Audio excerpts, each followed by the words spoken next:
Link engaged. Visit us at TeamSpeak.com. Welcome back. Here we are in game number 2 of the finals of the TL Open number 26, sponsored by TeamSpeak. We've taken it over to the Shattered Temple, and we have close by air positions at the 9 o'clock. As the pink Zerg, it's TargA. His opponent, who's up 1-0 at the 6 o'clock in the red Terran Trunks, is going to be ZeNEXHack. I feel really bad for TargA already, man. As you said, we're going to be at close air positions. And remember what we saw in that last game? We saw even though Hack used his army very well defensively, he was committing quite a bit to those drops. Definitely loves that drop play TVZ, as so many Terrans do. And when you have these close air positions, it's so easy to just run straight over to your opponent's base. They don't have as much space to watch for that with Overlords, and thus they don't have as much time to react. I'm interested to see what style TargA plays here, because we've got a very long rush distance by ground. I don't expect him to see it. Don't expect him to be following any sort of Roachling early aggression as he did last game, but I think he played his hand very early in the game and committed to aggression. So now when he's got kind of more time to move towards an economic game, I'm wondering if he's going to be playing Mutas, if he's going to go to Infestors. That's what's most interesting to me. I think Hack is going to go for what Hack always does, which is going to be Marine drops and eventually supplemented by tanks. Yeah, I think that is what we're going to be seeing, but I think, this is one of the few situations when you're in close air positions where I do advocate Zergs to go 2-base Muta, simply because it can help you out so much in dealing with those drops. You can use those Mutalists to deny Medivacs. You can go put aggression on your opponent, and of course, the close air doesn't just benefit Terran. If you come in with Mutas, that's less time for them to react as well. So maybe we'll see that style here from TargA. I think just staying on Zergling, Baneling, Roach on 2-base would not be nearly as effective. Your army would have to be split up, have some of them defending in the main, maybe even some spine crawlers, but we do look at that. Gas is coming up from Hack this game, so I don't know, maybe we'll just see a Reactor Hellion expand. Maybe we'll see him out on the starport as well, given the fact that he knows where he's at cross positions. He did scout the Overlord moving into his base with the SCV, so maybe we'll see that come out. But of course, a Reactor Hellion expansion is definitely always a good move, so you of course get that expansion up early on while still denying scouting, the third base, and creep spread from the Zerg player. You know, something that's a little bit unique to TargA, despite scouting with that Overlord and then seeing the command center, he still sent that early drone scout.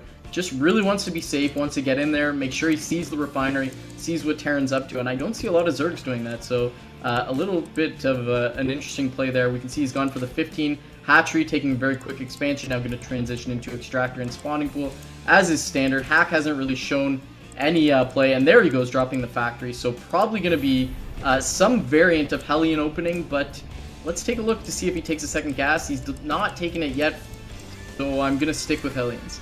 Yeah, definitely not going to be, of course, Cloak Banshee. That does get ruled out. Oh, look what he's doing. He's using this barracks. It's not going to be successful, unfortunately, since the Overlord's out of there. But he saw the Overlord move into that area above his main. Right. Unfortunately, it left to the natural, but this could have been a great, cute move here by Hack to use that barracks for upper ground vision with his Marines to get an early Overlord kill. That would have caught TargA way off guard, but he's too smart, sends it over to the natural. And you know what? That's actually going to delay Hack a little bit with his build here. He wasn't able to use that barracks to build that reactor or that tech lab, whichever one he wanted to go for. So, that Hellion tech is going to be a little bit delayed. Let's see if he drops down the reactor or the tech lab from this factory. Of course, tech lab would suggest the blue flame. Oh, he is going to drop that starport. So we are going to be seeing some mid-game Banshee play from Hack. As you said, no second gas though, so not going to be Cloak. But I think we're going to be seeing what I was talking about in game 1, where he goes for one Banshee and then switches off to that Viking. So we can have that air control, and then there won't be able to be any Overlords for TargA to watch for drops incoming in the mid-game. I think you're absolutely right. He's hitting a nice timing here. He's getting the command center down. I was wondering why he wasn't using the barracks to get any sort of add-on, but here we see it was completely unnecessary. Meanwhile, we see in the main base of TargA, he's dropping that spine crawler. He's got his queen sitting near his ramp to defend any sort of early aggression. Doesn't have any Roach Warren down yet, so looks like he's confident in dealing with any early Hellions with just the queen and the spine crawler. Actually going to drop a creep tumor, so that's a fairly early creep tumor. Interesting to me. As you said, yeah, this early Banshee coming up, he's going to be making Marines just off a single barracks to make sure he doesn't die to anything. And, looking at Hack, this is just asking to be Baneling busted. And going back in history, I believe TargA beat Moro in game number 3 with a Baneling bust. So, Hack's getting a little bit risky here. He definitely is. It's something to watch out for. He does get an SCV into the base of TargA right now. Somehow sneaks it past that spine and the queen. I'm not sure how he managed that, but you know, that is pretty good that he was able to see the lack of double gas in the main. Gonna let him know there's no type of Roachling bust on the way to him. Probably no Baneling bust as well, as he might want that second gas.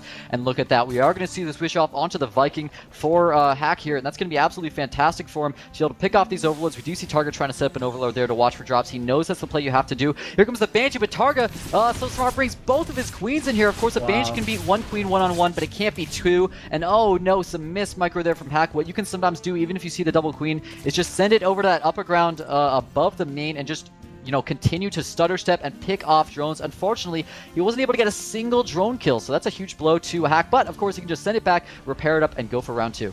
Yeah, but TargA's got a bit of a blind counter of his own going on here. He's getting the Spore Crawler up as he got a very quick Evolution Chamber, but he's got 4 queens out.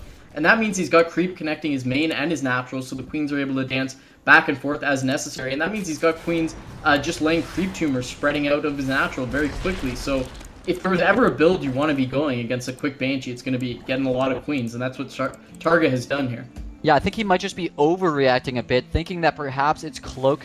He's throwing down so many spores here. As you said, with those 4 queens, you know, you really don't need the spores as well. Right. So I think he's just using it for detection. But, I mean, if you want to do that, just put 1 in each mineral line to throw down 3 here. That is 3 drones that he no longer has mining. He's going to have to reproduce, of course, to have that optimal saturation. This Viking already has 1 kill. Ooh, was not able to find the overload in the bottom left. That's actually a pretty big deal if he ever sends his drops through there. But there's the 2nd kill as well. So Hack definitely doing some nice damage here. Unfortunately, though, TargA, unfortunately for Hack at least, TargA has been doing a good job continuing that overload production, anticipating those deaths, so he's not been supply blocked here. And look at that, he's continuing to drone up while he takes out the rocks at the gold. So it looks like he's going to be going for a very quick 3rd here, and Hack has taken his natural, might just be going for a big 2-base timing here, has those 2 medevacs ready for a giant drop.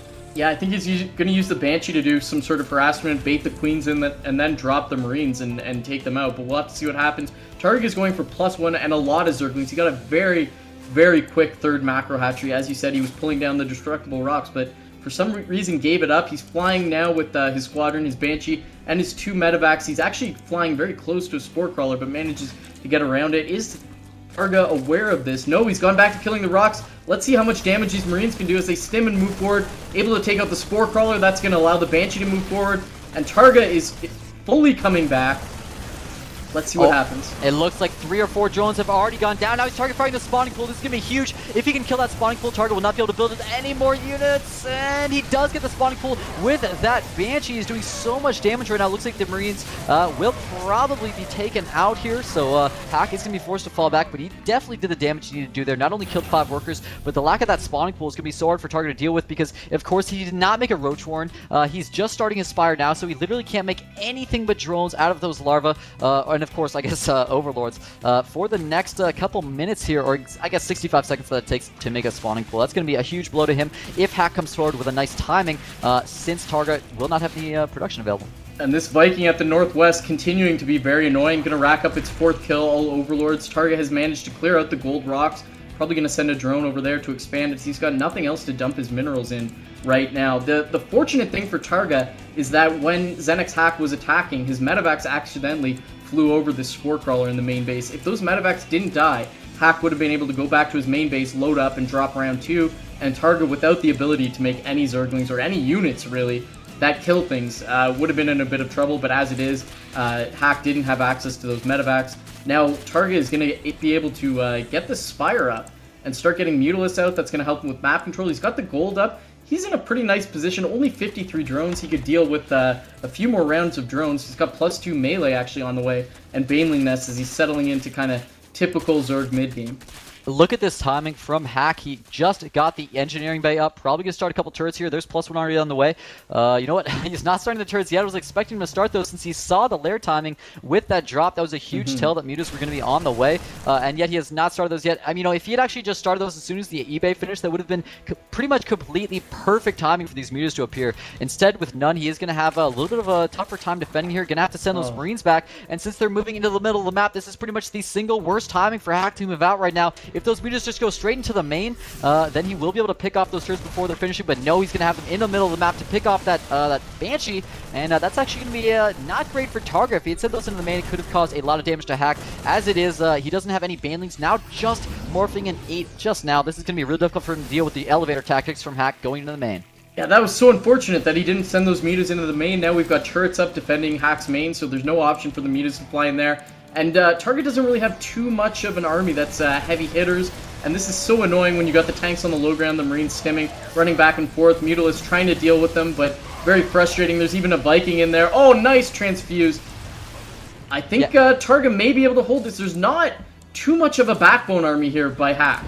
Well, these tanks on the low ground, he does have 4 of them sieged up, and there's the triple drop with the Medivacs. The Muta's moving in. The Zerg's going to try to get the tanks, though, on the low ground. The Banelin's coming in, but unfortunately, all the Marines are on the high ground. The Banelin's not actually going to be able to connect. It looks like the Marines in the main are doing so much damage. TargA losing his Mutas, losing his Banelins, losing his Zerglings. He's lost the majority of his army. Now a lot of speed things streaming in the main, but it's not going to be enough. He's lost everything. It's 122 food to 79.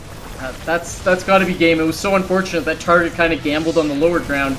And Hack had already committed all his units to going into the main base. Stim going up with this many Medivacs, he's able to target down the Spire. Now going to go to work on the spawning pool. There's only Zerglings here to try to deal with this, and with Medivacs and Stim Marines, especially with... Oh, no upgrades. I was going to say, especially with that +1, going to be able to deal with it. But now with the spawning pool going down, what does TargA have left? Yeah, he actually did a misclick there, had all of his Zerglings attacking his lair.